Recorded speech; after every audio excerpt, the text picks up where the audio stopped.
आज हम करने वाले हैं कुछ कंफ्यूजिंग कंजंक्शंस। अब कंफ्यूजिंग कंजंक्शंस कौन सी हैं? जैसे है while, वेराज, on the other hand.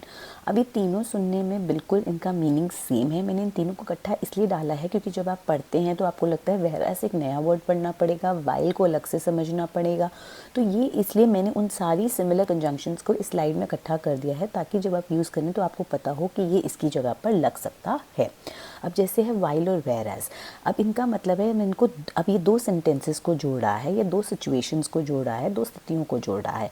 तो जब वो इनको जोड़ता है तो वो दो सिचुएशंस, वो स्थिति ऐसी होती हैं जो बिल्कुल ही कॉन्ट्रास्टिंग हो। बिल्कुल ही कॉन्ट्रास्टिंग मतलब विपरीत हो, बिल्कुल ही अलग हो। जैसे सफ़ेद और काला दोनों बिल्कुल अलग हैं, तो उन दोनों को जब हम जोड़ेंगे तो हम जोड़ेंगे वेराज से। अब जैसे मैंने एग्जाम्पल दिया कि रोहित जो है बहुत ही मेहनती है और जो उसका भाई है बहुत ही सुस्त, तो दोनों बिल्कुल अलग क्वालिटी होगी, मेहनती और सुस्त। तो उसको अब हमने जोड़ा वेराज से। तो Rohit is hard working वेराज his brother is quite lazy. तो इसका मतलब दो कंट्रास्टिंग सेंटेंसेस को, जिसके हम कहते हैं इसके विपरीत या दूसरी ओर, और जबकि मतलब हो गया वेराज। अब उसी की जगह अगर आप वाइल लगा दें तो मीनिंग में कोई फ़र्क नहीं पड़ेगा। Rohit is hard working while his brother is quite lazy. बात कहने का सिर्फ अलग तरीका हो गया, एक अलग वर्ड लग गया, लेकिन मीनिंग सेम है।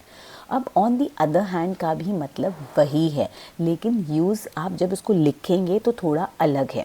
अब ये जो है ये थोड़ा फॉर्मल होता है। ऑन दी अदर हैंड इसको हम स्पोकन में कम ही यूज़ करते हैं, अगर कर भी लेते हैं अगर तो राइटिंग में प्रॉब्लम, राइटिंग में इसका तरीका लिखने का अलग है बट बोलने में सेम है। जैसे मैं बोलने में कह सकती हूँ Rohit is hard working on the other hand is brother is quite lazy, लेकिन जब मैं इसको लिखूँगी तो मैं रोहित इज़ हार्ड वर्किंग को एक अलग सेंटेंस मान के चलूँगी जो कि एक फुल स्टॉप आएगा। यहाँ पे देखिए दो सेंटेंसेस को जोड़ा हुआ है, बीच में कॉमा है, यानी ये पूरा एक सेंटेंस है, तो ये इसका एक भाग है एक सेंटेंस का। लेकिन यहाँ पर रोहित इज़ हार्ड वर्किंग में फुल स्टॉप है, यानी ये एक अपने आप में कंप्लीट सेंटेंस है, और ऑन दी अदर हैंड से एक मेरा नया सेंटेंस शुरू हो रहा है। On the other hand is brother is quite lazy. तो तीनों एग्जाम्पल सेम है, आपको जो तरीका सबसे कन्वीनियंट लगता है पिक करने में आप वो कर सकते हैं। फिर दूसरी कंजंक्शन जो होती है, जो थोड़ी कंफ्यूजिंग होती है, वो है दो, ऑल्दो और इवन दो। बच्चे बड़े कंफ्यूज होते हैं कि इनके मतलब क्या हैं। अब देखिए अगर मैं इनके मतलब बताऊं तो तीनों का मतलब हालांकि होता है, हालांकि, जबकि, हालांकि सेम है, लेकिन बस सिचुएशन का फ़र्क हो जाता है। दो हम रूटीन स्पोकन इंग्लिश में यूज़ करते हैं जब हमें कैजुअली या इनफॉर्मली अपने दोस्तों से, अपने छोटों से या घर पर बात करनी हो तो हम दो कहते हैं। जैसे दो he was tired he finished in work, जबकि या हालांकि वो थका हुआ था फिर भी उसने अपना काम कर लिया। तो ये बहुत ही कैजुअल होता है। लेकिन जब हम ऑल्दो कहते हैं, ऑल्दो हम यूज़ करते हैं टीचर्स के साथ, बॉसेस के साथ, तो हम कह सकते हैं जैसे मेरे पास एक मीटिंग हुई है, मीटिंग में मैं कह सकती हूँ जैसे मैंने कहा कि though we were performing well but the profits were low, तो मैं दो नहीं लगाऊंगी, तो मैं इसकी जगह क्या लगाऊंगी? ऑल दो। तो जब भी आप फॉर्मली बात करेंगे आप दो को, जबकि को, हालांकि को रिप्लेस कर देंगे ऑल दो से, ठीक है, वो ज़्यादा फॉर्मल है। फिर इवन दो क्या है? इवन दो दिखाता है जब हम बहुत ज़्यादा ज़ोर से, ज़ोर लगाकर, मतलब जब हम बहुत स्ट्रेस देकर, एम्फेसिस देकर कहते हैं कि हालांकि वो इतना थका हुआ था, तो आपकी टोन ही बता देती है। तो मुझे बहुत ज़्यादा स्ट्रेस देकर कहना है तो मैं लगाऊंगी इवन दो, कि मुझे बड़ा बुरा लगा कि वो इतना थका हुआ था फिर भी उसने अपना काम कर लिया। Even though he was tired he finished his work, ये थोड़ा कैजुअल हो गया, दो ही वॉज टायर्ड, भाई थका हुआ था काम कर लिया। फॉर्मली वो थका हुआ था फिर भी उसने अपना काम किया, जबकि वो थका हुआ था। तो आप देखिए मेरी टोन में ही फ़र्क आ रहा है जो बता रहा है इनका डिफरेंस। उसके बाद ये देखिए although it was raining we played cricket. ये सपोज मैंने अपनी टीचर को कहा कि मैम बारिश हो रही थी फिर भी हमने क्रिकेट खेला, although it was raining we played cricket. अब even though it was raining मतलब अब मैं जोर लगा के बताया यार हम बारिश में भी खेले, तो वो आपकी टोन बता देती है कि आप स्ट्रेस लगा के बोल रहे हैं वी स्टिल प्लेड क्रिकेट, ठीक है। अब देखिए मैंने आपको एक टिप बता दी है यूपीएससी वालों के लिए, राइटिंग के लिए, कि ऑल्दो ज़्यादा फॉर्मल होता है, दो ज़्यादा इनफॉर्मल होता है, कैजुअल होता है, और इवन दो आप लगाते हैं जब आपको बहुत ज़्यादा स्ट्रेस देना हो, एम्फेसिस देना हो, ज़ोर लगाकर अपनी बात को कहना, उस बात का बहुत महत्व डालना हो उस बात पे। उसके बाद नेक्स्ट आ जाता है आपका because, since, as and for.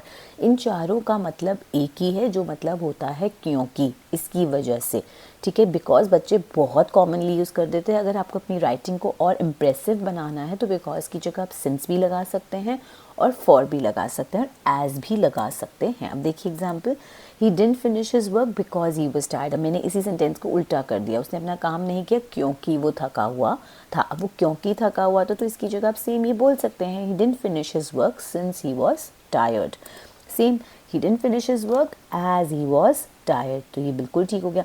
अब he didn't finish his work for he was tired सबसे ज़्यादा फॉर्मल होता है, ठीक है। ये तो जब आप कोई स्टोरी राइटिंग लिखते हैं या एस्से राइटिंग लिखते हैं या स्पीच लिखते हैं तो आप फॉर लिख देते हैं, तो इसमें आता है, ठीक है।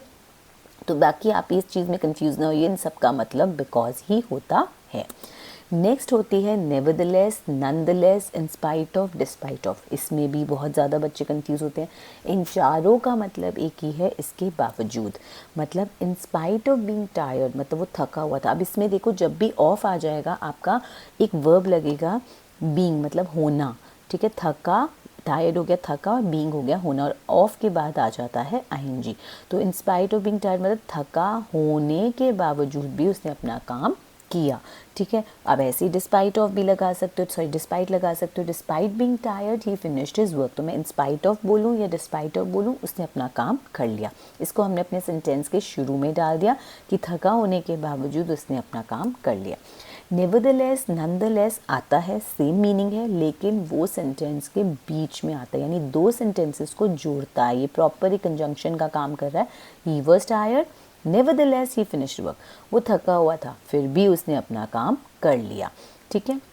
तो इसमें देखिए अगर आप स्पोकन टिप देखिए कि in spite of, despite of शुरुआत में आता है और एक वर्ब के साथ आता है। जैसे in spite of learning French मतलब इसके बावजूद भी, आई एम डूइंग दिस।